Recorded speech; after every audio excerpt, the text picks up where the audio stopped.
I've had to skip school.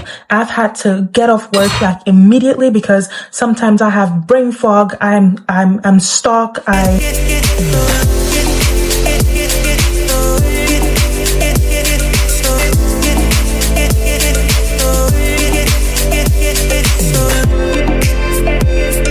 As a lady living with Premenstrual Dysphoric Disorder, usually known as PMDD, these are my struggles. These struggles are not limited to what's on your screen right now. I also struggle with my relationship with my fiance. I struggle with my relationship with my friends as well.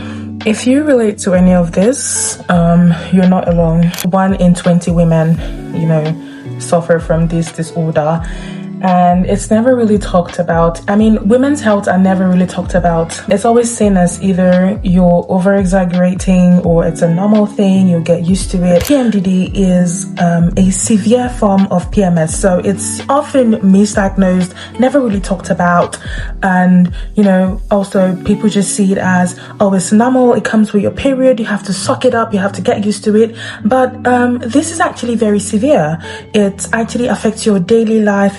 It affects your interpersonal relationships. We have all seen the news of the lady that committed suicide because of her hyperemesis gravidarum symptoms. And I think Adeswa has been speaking about it as well, Banky W's wife. We all know her. And I can bet you $1,000 that this woman must have complained to family and friends, and they probably just passed it off as, oh, it's normal, it comes with pregnancy, you have to deal with it, blah, blah, blah. I've had to skip school. I've had to get off work like immediately because sometimes I have brain fog. I'm stuck. Customers can say things that get to me, and on a normal day I wouldn't react, but I'm emotionally down at that point in time because of PMDD symptoms. PMDD is a severe form of physical and emotional symptoms that occur during the luteal phase of the menstrual cycle. This is basically 1 to 2 weeks before your actual period starts, before the bleeding starts, and then it subsides during the period. And then after the period, there is no symptom of, there's no emotional and physical symptoms. And this is important in diagnosis as well. That's why I made emphasis on the fact that after your period, there is no symptom. This person that you once hated, maybe it manifested as an interpersonal conflict. This person that you once hated so much, you begin to crave them. And this is another reason why it's often, compared to bipolar disorder. I've had fights with my fiance, like severe fights, and then, right after my period, I'm like, oh my God, I'm sorry, I was so sure that I hated him, like, during the whole crash out and episodes, but like right after the period, or like as soon as my period comes, I'm like, no, I'm so sorry, like I want you so bad. Do you get what I mean? This is how like PMDD usually manifests and would affect your daily life. So we go on to talk about the etiology, like what causes PMDD. So the exact cause of PMDD is not known, but of course scientists, researchers have been able to narrow it down to hormonal sensitivity, that's sensitivity to the progesterone and the estrogen hormones, genetical factors. If you've had someone in your family that has suffered from PMDD or anxiety and mood disorders, of course, it's a high chance that you can have PMDD as well. Physiological factors like lack of exercise, lack of sleep, environmental factors as well, like, work-life balance not being great.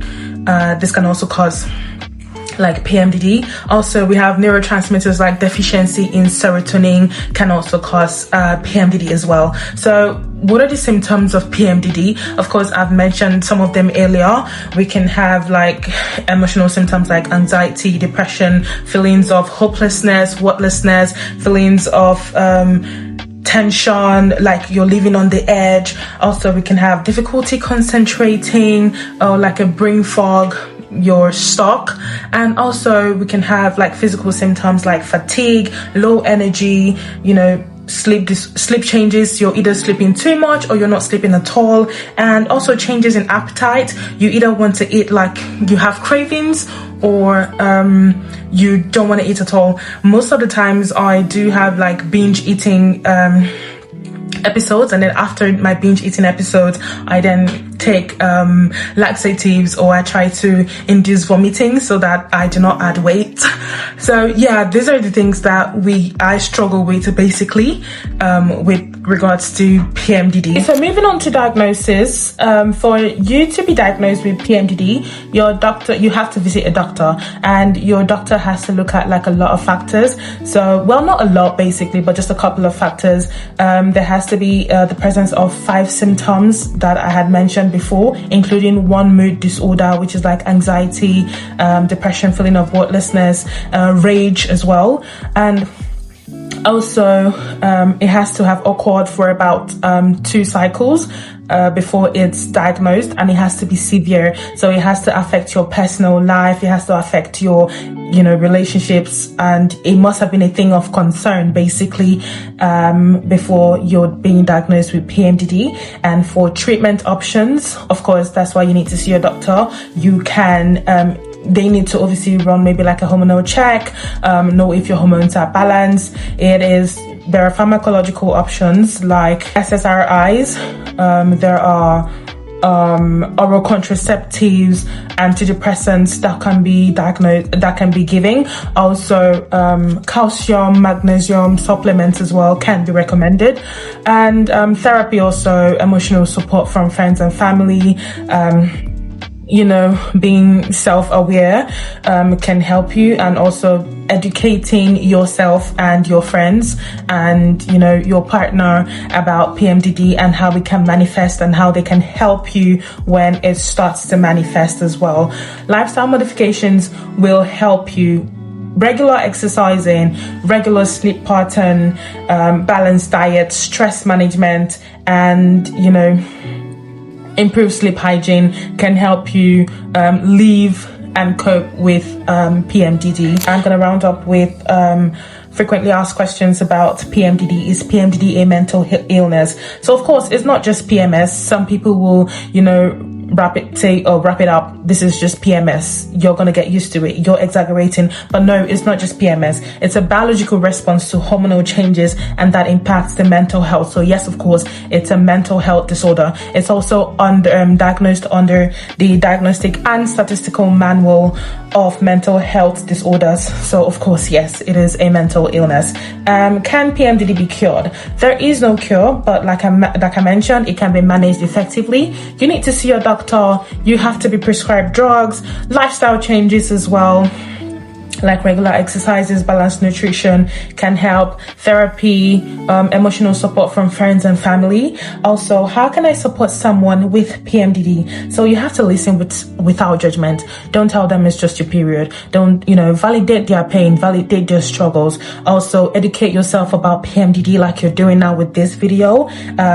Offer practical help, offer to help them cook, offer to help them do house chores, be useful around the house or around the area.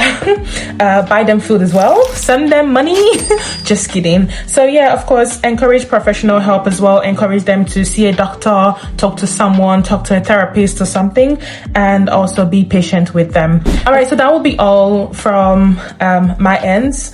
I am Ruby, and this is Ruby Unscripted, where we live, love, laugh, learn, and grow whilst having fun at it. Till we see again, please don't forget to like, share, and subscribe.